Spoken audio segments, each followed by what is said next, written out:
अल्हम्दुलिल्लाहि वकफ़ा सलामुन अला इबादिहिल्लज़ीना इस्तफ़ा अम्मा बाद फ़अऊज़ु बिल्लाहि मिनश शैतानिर रजीम बिस्मिल्लाहिर रहमानिर रहीम वला यशफ़ऊन इल्ला मन इर्तज़ा क़ाल नबिय्यु सल्लल्लाहु अलैहि वसल्लम अना अव्वलु शाफ़िअ व अव्वलु मुशफ़्फ़िअ अल्लाहुम्मा सल्लि अला सय्यिदिना मुहम्मदिन व अला आलि सय्यिदिना मुहम्मदिन व बारिक व सल्लिम अल्लाहुम्मा सल्लि अला सय्यिदिना मुहम्मदिन व अला आलि सय्यिदिना मुहम्मदिन व बारिक व सल्लिम अल्लाहुम्मा सल्लि अला सय्यिदिना मुहम्मदिन व अला आलि सय्यिदिना मुहम्मदिन व बारिक व सल्लिम। मुझे मुअज़्ज़ज़ मुहतरम मुकर्रम मुजाहिद मुवाहिद भाइरो दोस्तों ऐं बुज़ुर्गो, अॼु जी असांजी तक़रीर जो मौज़ू आहे शफ़ाअत जो बयान करणु। क़यामत जे ॾींहुं गुनाहगारनि जी सिफ़ारिश कई वेंदी, शफ़ाअत कई वेंदी, उन बारे में पाण ॻाल्हाईंदासीं।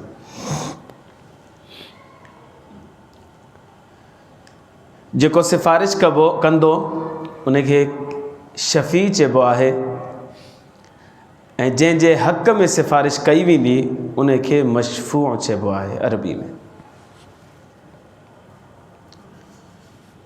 शफ़ाअत जो मक़सदु ईअं कोन्हे त अल्लाह तबारक व तआला जे क़ानून खे टोड़ियो वेंदो, बल्कि न, शफ़ाअत जो मक़सदु इहो आहे त अल्लाह तबारक व तआला जी रहमत जो इज़हार थिए। अल्लाह तबारक व तआला मुख़्तलिफ़ हीलनि ऐं वसीलनि सां माण्हुनि खे माफ़ कंदो। उन्हनि हीलनि ऐं वसीलनि मां हिकिड़ो ज़रियो इहो बि हूंदो माफ़ करण जो अल्लाह तबारक व तआला सफ़ारिश जे ज़रिए सां, शफ़ाअत जे ज़रिए सां बाननि खे माफ़ कंदो ऐं उन्हनि जे लाइ जन्नत जो फ़ैसिलो फ़रमाईंदो। ॿियो शफ़ाअत जो मक़सदु इहो हूंदो त अल्लाह तबारक व तआला उन्हनि माण्हुनि जो एज़ाज़ ऐं इकराम कंदो, उन्हनि जो मक़ाम ऐं मर्तबो ज़ाहिर करणु फ़रमाईंदो जेके माण्हू सिफ़ारिश या शफ़ाअत जा हक़ रखण वारा हूंदा, शफ़ाअत माण्हुनि जी कंदा। त जेके माण्हू शफ़ाअत कंदा उन्हनि जो बुलंद मक़ाम ऐं बुलंद मर्तबो ज़ाहिर करणु मक़सूदु हूंदो क़यामत जे ॾींहुं।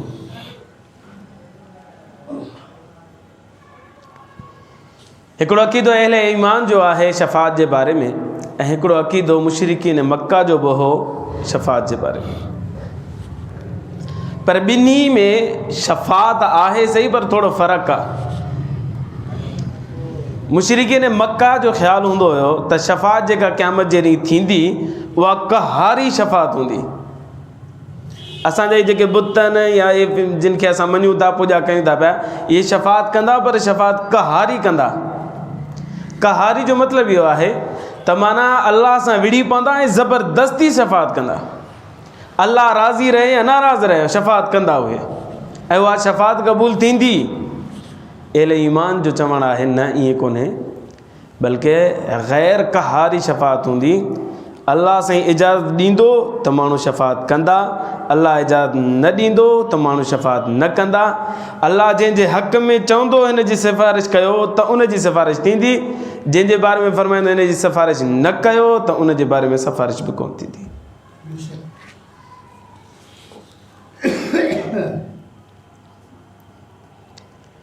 जाबिर बिन अब्दुल्लाह रज़ी अल्लाह ताला ने फरमाइन था, नबी करीम सल्लल्लाहु अलैहि वसल्लम ने इरशाद फरमायो, इन्नल्लाह अज़्ज़ व जल्ल यख़्रुजु क़ौमन मिनन नार बिश्शफ़ाअ। अल्लाह तबारक व तआला जहन्नम जा हिकिड़ी वॾी क़ौम खे कढंदो शफ़ाअत जे ज़रिए सां ऐं उनखे जन्नत में दाख़िल फरमाईंदो। त शफ़ाअत हिकिड़ो ज़रियो हूंदो अल्लाह तबारक व तआला जी रहमत जे इज़हार जो, तव्हां त माण्हुनि खे जहन्नम मां कढी करे जन्नत में दाख़िल कयो वञे। केरु केरु सिफ़ारिश कंदा हुते? नंबर 1, पैगम्बर सिफारिश कंदा। नबी करीम सल्लल्लाहु अलैहि वसल्लम भी सिफारिश फरमाइंदा, ॿिया पैगम्बर बि सिफारिश फरमाइंदा। सैयदना अबू हुरैरा रज़ियल्लाहु ताला अन्हु फरमाइनि था नबी करीम सल्लल्लाहु अलैहि वसल्लम ने इरशाद फरमाया लिकुल्लि नबिय्यिन दावतुन फउरीदु इंशाअल्लाहु अन अख्तबिय दावती शफाअ लि उम्मती यौमल क़ियामह। बुखारी शरीफ जी रिवायत। अल्लाह तबारक व ताला हर पैगम्बर के हिकिड़ी दुआ ॾिनी, मां उहा दुआ पंहिंजी महफ़ूज़ करे रखी आहे। क़यामत जे ॾींहुं पंहिंजी उम्मत जे लाइ दुआ कंदुमि अल्लाह मूंखे सिफ़ारिश जो हक़ ॾे त मां उन्हनि जी सिफ़ारिश कयां ऐं हिकिड़े हिकिड़े माण्हू खे जन्नत में वठी वञण वारो बणिजां। अबू हुरैरा रज़ियल्लाहु ताला अन्हु फरमाइनि था नबी करीम सल्लल्लाहु अलैहि वसल्लम ने इरशाद फरमाया अना शाफ़िइन अना अव्वलु शाफ़िइन व अव्वलु मुशफ़्फ़ा।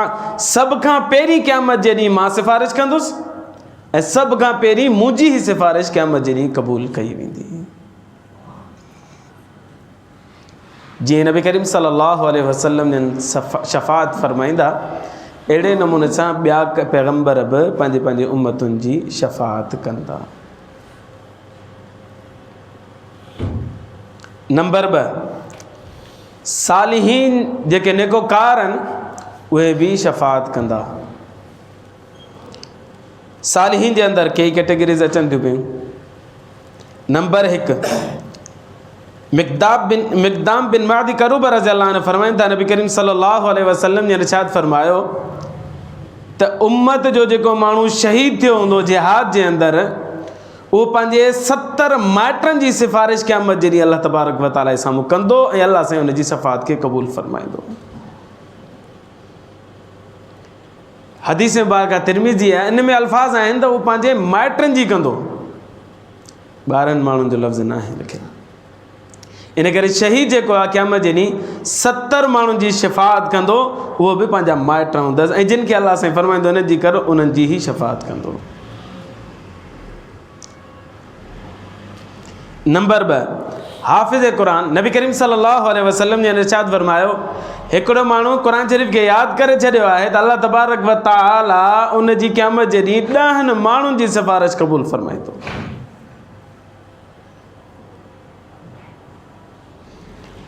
अहिड़े नमूने सां जेके जन्नती आहिनि जन्नत में दाख़िल थी वेंदा, पोइ जन्नत जे अंदरि उनखे यादि ईंदो त अल्लाह असांजा फलाणा फलाणा दोस्त या माइट वग़ैरह जहन्नम में दाख़िल आहिनि, अल्लाह असां उन्हनि जे हक़ में सिफ़ारिश कयूं था पिया, असांजी सिफ़ारिश खे क़बूल फरमा। पोइ अल्लाह साईं अहले जन्नत जी सिफ़ारिश खे क़बूल फरमाईंदो। पोइ उन्हनि माण्हुनि जे हक़ में जेके जहन्नम में सड़ंदड़ हूंदा, अल्लाह साईं इन्हनि जी सिफ़ारिश जे बदौलत जहन्नम मां कढी करे उन्हनि खे बि जन्नत में दाख़िल फरमाईंदो।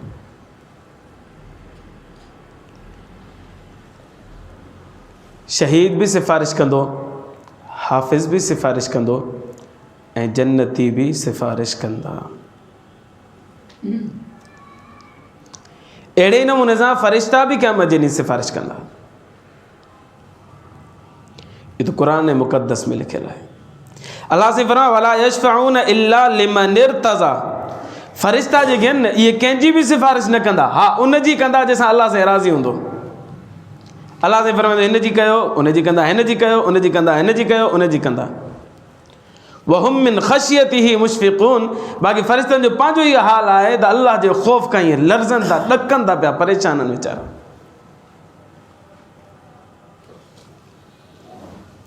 पैगम्बर बि सिफ़ारिश कंदा, सालिहीन बि सिफ़ारिश कंदा ऐं क़यामत जे ॾींहुं अल्लाह जा फ़रिश्ता बि शफ़ाअत कंदा। कुछ आमाल अहिड़ा आहिनि जिन खे असां कंदासीं त उहे आमाल क़यामत जे ॾींहुं असांजी सिफ़ारिश कंदा। नंबर 1,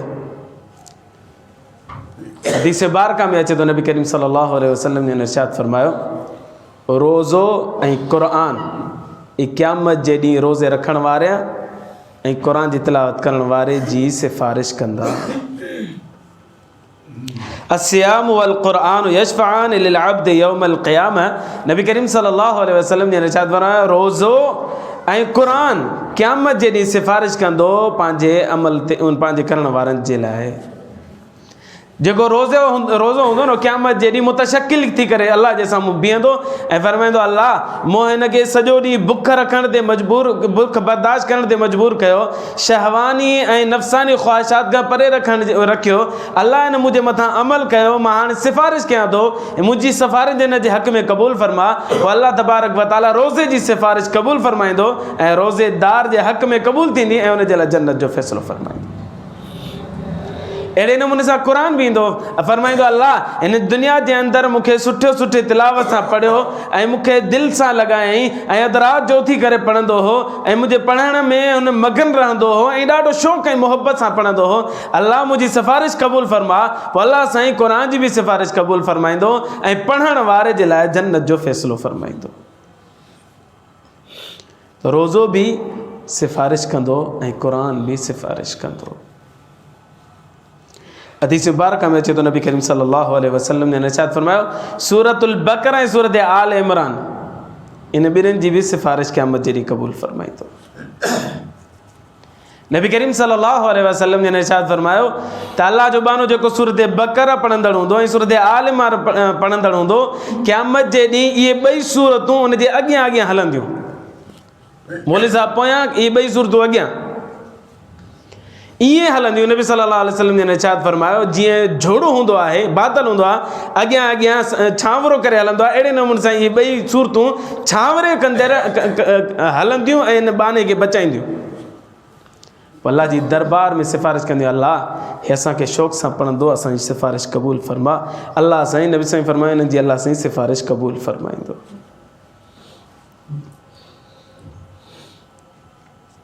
नंबर 3, नबी करीम सल्लल्लाहु अलैहि वसल्लम ने इरशाद फरमायो इन सूरतन फिल क़ुरआन सलासून आया। क़ुरान शरीफ़ में हिकिड़ी सूरत आहे जंहिंजी 30 आयतूं आहिनि। शफाअत लिरजुलिन हत्ता गुफ़िर लहू, उहो पंहिंजे पढ़ण वारे जे लाइ शफाअत कंदी, अल्लाह साईं शफाअत क़बूल फरमाईंदो, मग़फ़िरत फरमाईंदो। साईं उहा कहिड़ी सूरत आहे जंहिंजे अंदरि 30 आयतूं आहिनि? फरमायो वही तबारकल्लज़ी बियदिहिल मुल्क, उहा सूरत मुल्क आहे जेको पढ़ंदो क़यामत जे ॾींहुं उनजी शफ़ाअत कंदी, अल्लाह साईं उहा शफ़ाअत क़बूल फरमाईंदो। इन करे राति जो इशा खां बाद में सूरत मुल्क जो एहतमाम करणु घुरिजे। इहा 2 मंज़िलनि में फ़ाइदेमंद साबित थींदी। मरण खां जीअं माण्हू फ़ारिग़ थिए थो त पहिरीं मंज़िल क़ब्र आहे, उते बि बाने जी सिफ़ारिश कंदी ऐं क़यामत जे ॾींहुं बि इहा सूरत सिफ़ारिश करे थी पई। 3 आयतूं 10 मिंट पढ़णी आहे बसि। सूरतुल मुल्क जेको पढ़ंदो उहो 2 वॾीनि अज़ीम घाटियुनि खां महफ़ूज़ रहंदो। हिकिड़ी घाटी क़ब्र जी आहे, हिकिड़ी घाटी क़यामत जी आहे। ॿिन्ही में इहा सूरत असांजे लाइ शफ़ाअत कंदी। अल्लाह तबारक व तआला मूंखे ऐं अव्हां खे राति जो एहतमाम सां सूरत मुल्क पढ़ण जी तौफ़ीक़ अता फ़रमाए।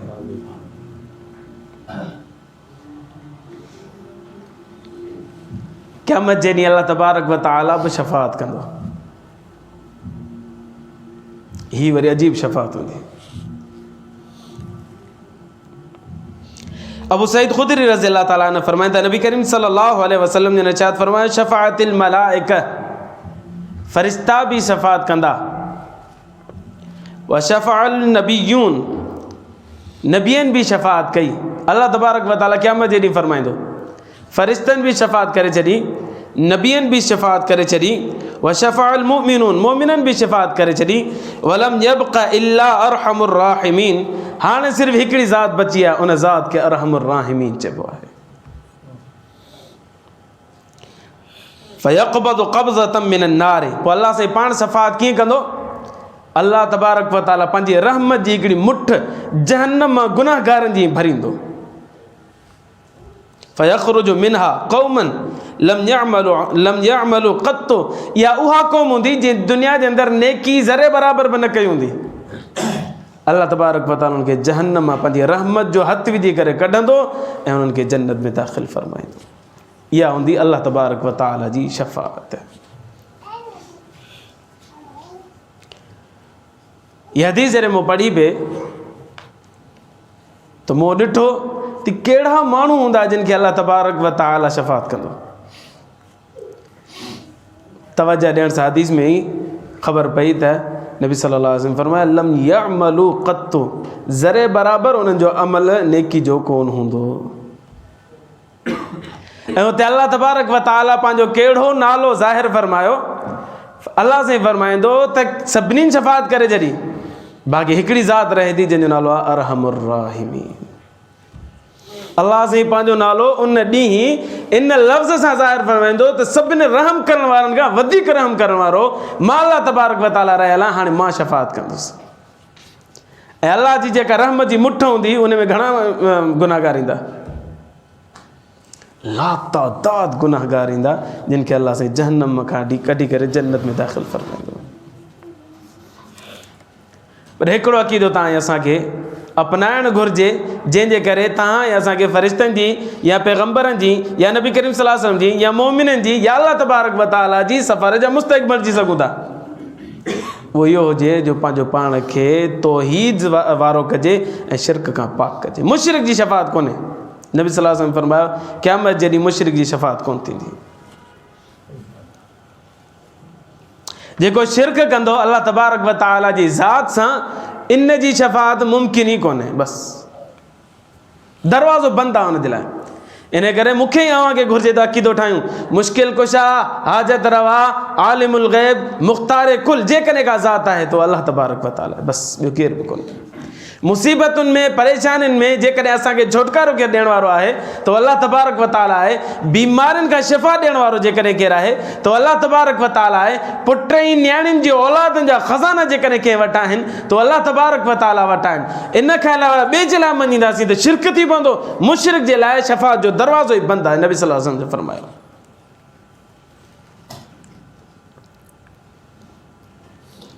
शफ़ात दुरुस्त थियण जे लाइ ॿिनि ॻाल्हियुनि खे ज़हन में रखणु घुरिजे। नंबर 1, शफ़ात अल्लाह जी इजाज़त सां थींदी। कंहिंजे बि इख़्तियार में न हूंदो त मां शफ़ात कयां। अल्लाह इजाज़त ॾींदो त शफ़ात थींदी, न ॾींदो त शफ़ात कोन थींदी। हिते असां दुनिया जे अंदरि जिन माण्हुनि खे असां अलाह जो वली सम्झंदा आहियूं उन्हनि जे पेरनि में पिया हूंदा आहियूं त क़यामत जी साईं असांजी शफ़ात कजो। असां गुनाहनि में गुज़ारींदा ख़ैर आहे पर तव्हां असांजी सिफ़ारिश कजो, ईअं उनजे वस में ई कोन हूंदो क़यामत जी ॾींहुं। या जेके अलाह जा सालिहीन बाना हिन दुनिया में रहलत करिया आहिनि असां उन्हनि जी क़बरुनि ते वञी चढ़ावो चाढ़ींदा आहियूं, गुल विझंदा आहियूं ऐं पढ़ चाढ़ींदा आहियूं त साईं असांजी पारत हुजे क़यामत जे ॾींहुं। बाबा क़यामत जे ॾींहुं अलाह साईं इजाज़त ॾींदो त सफ़ात थींदो, न त कुझु कोन थींदो। इन चमचाखोरी करण सां कुझु बि कोन नसीब थींदो। अल्लाह साईं फरमाए क़ुरान में मन ज़ल्लज़ी यशफ़अउ इंदहु इल्ला बिइज़्नी, केरु आहे जेको मुंहिंजी इजाज़त खां सिफ़ारिश करे। केरु आहे उथी बीहे? पोइ अलाह जे साम्हूं केरु ॻाल्हाईंदो? केरु बि कोन ॻाल्हाए सघंदो। इन करे सिफ़ारिश उन खे ई मिलंदी इजाज़त जेके अलाह सां इजाज़त ॾींदो। बसि नंबर 2, ही बि रहन ज़हन में रखणु घुरिजे शफ़ात जे लाइ दुरुस्त अक़ीदो रखण जे लाइ असांखे ही बि ज़हन में रखणु घुरिजे त अलाह साईं जंहिंसां राज़ी हूंदो न उन जे लाइ सिफ़ारिश जो हुकुम ॾींदो। बसि मसइलो हिकिड़ो माण्हू नेक आहे ऐं अलाह साईं हुनखे चई तूं 70 माण्हू वठी अचु, ईअं न।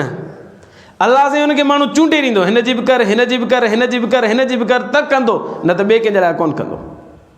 क़ुरान में अलाह साईं फरमायो वला यशफ़ऊन इल्ला लिमन इर्तज़ा, न सिफ़ारिश कंदा मगर उन जे लाइ जंहिंसां अलाह साईं राज़ी हूंदो। बसि माना न सिफ़ारिश करण वारे खे इख़्तियार हूंदो ऐं न जेको सिफ़ारिश पंहिंजी कराए उनखे इख़्तियार हूंदो। सिफ़ारिश करण वारो बि अलाह जो मुहताज हूंदो, जंहिंजे हक़ में सिफ़ारिश कई वेंदी उहो बि अलाह जो मुहताज हूंदो। कुझु अमाल अहिड़ा आहिनि जिन खे तव्हां ऐं असां अपनाईंदासीं त इंशाअल्लाह क़यामत जे ॾींहुं इन शफ़ातुनि मां हिकिड़ी शफ़ात अलाह सां असांखे बि नसीब फ़रमाईंदो। नंबर 1, आज़ान जेॾी महिल अचे कन ॾेई आराम सां ॿुधणी आहे। असां उनजो जवाब बि ॾियणो आहे। जवाब ॾियण खां बाद में जेका मसनून दुआ आहे उहा दुआ बि पढ़णी आहे। अल्लाहुम्मा रब्ब हादिहि दावति ताम्मा, इहा सॼी दुआ। नबी करीम सल्लल्लाहु अलैहि वसल्लम ने इरशाद फरमायो जेको आज़ान खां बाद में इहा दुआ पढ़ंदो मुंहिंजे मथां वाजिबु आहे त मां क़यामत जे ॾींहुं उन जी सिफ़ारिश कयां। हाणे हिते तव्हां ऐं असांखे महिनत करणी आहे त इन लाइक़ु कयूं या त असां पंहिंजा अहिड़ा अमाल कयूं जो क़यामत जे ॾींहुं चई सघूं था अलाह साईं मुंहिंजा अमल एॾा वॾा आहिनि जो मां पाण ॿियनि जी सिफ़ारिश कंदुसि। या त अहिड़ो पंहिंजो पाण खे ठाहिजे, पर अहिड़ो केरु ठही दावो केरु करे ई कोन थो सघे। हर वक़्तु अलाह जी मोहताजगी आहे, हिन दुनिया में ऐं आख़िरत में बि अलाह जा मोहताज आहियूं असां। इन करे पोइ महिनत करणी आहे असांखे त अहिड़ा अमल अपनायूं तव्हां त अलाह तबारक व तआला जी या नबी सल्लल्लाहु अलैहि वसल्लम जी या न मोमिननि या फ़रिश्तनि जी शफ़ाअत जा मुस्तहिक़ बणिजी। त नबी सल्लल्लाहु अलैहि वसल्लम फरमायो त जेको अलाह जो बानो आज़ान खां बाद में इहा दुआ पढ़ंदो मुंहिंजे मथां लाज़िम आहे त मां क़यामत जे ॾींहुं उन जी शफ़ाअत कयां। नंबर 2, सुबुह जो 10 दफ़ा दुरूद शरीफ़ पढ़ण वारो ऐं शाम जो 10 दफ़ा दुरूद शरीफ़ पढ़ण वारो नबी सल्लल्लाहु अलैहि वसल्लम जन फरमायो त इन जी बि क़यामत जे ॾींहुं मां सिफ़ारिश कंदुसि। 10 मिंट हिकिड़ा कढणा आहिनि बसि। दुरूद शरीफ़ जेकॾहिं दुरूद इब्राहिमी अचे थो त फबिहा सुभान अल्लाह, जेकॾहिं दुरूद इब्राहिमी नथो अचे त हिन लाइ दुरूद खोड़नि अल्लाहुम्मा सल्ली अला सय्यदना मुहम्मद व अला आलि सय्यदना मुहम्मद व बारिक वसल्लम इहो पढ़े। इहो बि नथो अचे त सल्लल्लाहु अलैहि वसल्लम सल्लल्लाहु अलैहि वसल्लम सल्लल्लाहु अलैहि वसल्लम 10 दफ़ा पढ़ी छॾे सुबुह जो, 10 दफ़ा शाम जो पढ़ी छॾे। मिंट सुबुह जो मसरूफ़ करणो पवंदो, मिंट शाम जो मसरूफ़ करणो पवंदो। इंशाअल्लाह इंशाअल्लाह इंशाअल्लाह इन अमल जी बरकत सां नबी सल्लल्लाहु अलैहि वसल्लम जी शफ़ाअत जा मुस्तहिक़ बणिजी वेंदासीं। रमज़ानुल मुबारक जो महीनो अचे त रोज़ो कसरत सां रखूं, सॼो रमज़ान हिकिड़ो महीनो बसि। जीअं मूं अर्ज़ु कयो त नबी सल्लल्लाहु अलैहि वसल्लम फरमायो त रोज़ो जेको आहे पंहिंजे रखण वारे जी शफ़ाअत करे थो त रमज़ान जो रोज़ो क़यामत जे ॾींहुं तव्हां असांजी सिफ़ारिश कंदो। ऐं रमज़ान जी रातुनि में क़याम कजे। क़याम जो मतिलबु 2 मतिलब थी सघंदा, या तरावी पढ़णु या राति जो उथी करे तहजुद पढ़णु। जेको तरावी पढ़े थो उन जे लाइ बि सिफ़ारिश थींदी ऐं जेको तहजुद पढ़े थो अलाह साईं उनखे बि क़यामत जे ॾींहुं शफ़ाअत जो मुस्तहिक़ बणाईंदो। अहिड़े नमूने सां जेको माण्हू कसरत सां नफ़िल पढ़े थो पियो उन जी बि क़यामत जे ॾींहुं सिफ़ारिश कई वेंदी। नफ़िल अलाह करे असां 5 वक़्त फ़र्ज़ त पढ़ूं, एॾी सुस्ती आहे ईमान वारे खे, एॾी सुस्ती आहे जेकॾहिं 5 मिंट कोन थो कढी सघे नमाज़ जे लाइ। 24 कलाक असां दुनिया खे ॾियूं था पिया, घर खे, ड्यूटी खे ऐं निंड खे असां 24 कलाक ॾियूं था पिया। हिकिड़ो कलाक असां 5 वक़्त नमाज़ लाइ नथा कढूं। नबी करीम सल्लल्लाहु अलैहि वसल्लम फरमायो कसरत सां जेको नवाफ़िल पढ़ंदो उहो बि शफ़ाअत जो मुस्तहिक़ बणिजंदो। जेको माण्हू मदीना मुनव्वरा में रहे थो पियो नबी सल्लल्लाहु अलैहि वसल्लम जी मोहब्बत में ऐं उते हुनखे परेशानियूं आयूं पर पोइ बि हिजरत न कई, मदीने में ई रहियो। नबी सल्लल्लाहु अलैहि वसल्लम फरमायो इहो बि क़यामत जे ॾींहुं शफ़ाअत जो मुस्तहिक़ बणिजंदो। नंबर 6, क़ुरान जी कसरत सां तिलावत करण वारो इहो बि क़यामत जे ॾींहुं शफ़ाअत जो मुस्तहिक़ बणिजंदो। नंबर 7, सूरतुल मुल्क पढ़ण वारो इहो बि क़यामत जे ॾींहुं शफ़ाअत जो मुस्तहिक़ बणिजंदो। नंबर 8, जेको रोज़ाना अल्लाह तबारक व तआला खां जन्नत जी तलब करे, जन्नत सिफ़ारिश कंदी अल्लाह हिन मूंखे रोज़ाना घुरंदो हुयो, मां सिफ़ारिश कयां थी त हिनखे मूं में दाख़िल फरमा, अल्लाह साईं हुनजी सिफ़ारिश क़बूल फरमाईंदो ऐं उन बाने खे जन्नत में दाख़िल फरमाईंदो। सिर्फ़ु 3 दफ़ा अल्लाह मूंखे जन्नतुल फिरदौस नसीब फरमाए, अल्लाह मूंखे जन्नत नसीब फरमाए, अल्लाह मूंखे जन्नत। रोज़ाना 3 दफ़ा जेको ईअं घुरंदो अल्लाह खां जन्नत, नबी साईं फरमायो अल्लाह साईं जन्नत खे हुकुम कंदो तो इन हक़ में सिफ़ारिश कर, पोइ जन्नत सिफ़ारिश कंदी, अल्लाह साईं उनजी बरकत सां जन्नत में दाख़िल फरमाईंदुसि।